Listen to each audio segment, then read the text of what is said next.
வணக்கம். என்னோட பேர் வந்து ராயப்பன். நான் மதுரையிலேருந்து வரேன். இப்போ நடந்த கடைசியாக லாஸ்ட்டாக நடந்து முடிஞ்ச விழுப்புரம் டிஸ்ட்ரிக்ட் கோர்ட் எக்ஸாமில் கிளியர் பண்ணியிருக்கேன்.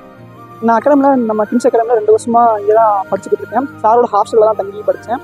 இங்கே நம்ம இன்ஸ்டியூட்டை பற்றி பார்த்தீங்கன்னா, இன்ஸ்டியூட்டில் எல்லா எஜுகேஷனும் ஃப்ரீ எஜுகேஷன் தான். எல்லாத்துக்குமே எஸ்எஸ்சி, பேங்கிங்கு, ரயில்வே, டிஎன்பிசி எல்லாத்துக்குமே ஃப்ரீ தான். அது போக வந்து ஹாஸ்டலில் தங்கி படிக்கிற பசங்களுக்கு வந்து ஃப்ரீ சாப்பாடும் சார் ப்ரொவைட் பண்ணுறாங்க.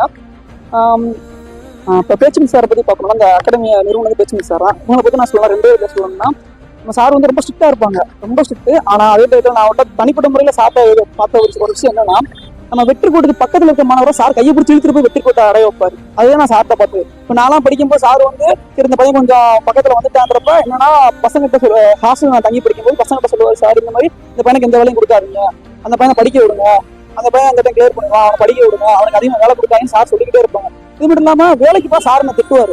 எதுக்கு வேலைக்கு போறீங்க, எதுக்கு அப்படின்னு உங்களுக்கு தேவைன்ற இது என்கிட்ட கேட்டு நீ வேலைக்கு போயிட்டு என்ன கொடுங்க சார் சொல்லுவார். அது வந்து வேற யாரும் இங்கே சொல்லுவாங்கன்னா எனக்கு தெரியல, ஏன்னா சார் சொல்லுவாங்க. இப்போ நான் அந்த அகாடமியை பயன்படுத்திக்கிட்டு சீக்கிரம் பாஸ் பண்ண பண்ணி நீங்களும் வாங்க, வந்து இந்த அகாடமியை பயன்படுத்திக்கங்க, பயன்படுத்தி பாஸ் பண்ணிட்டு போங்க. இதுதான் நான் சொல்றது.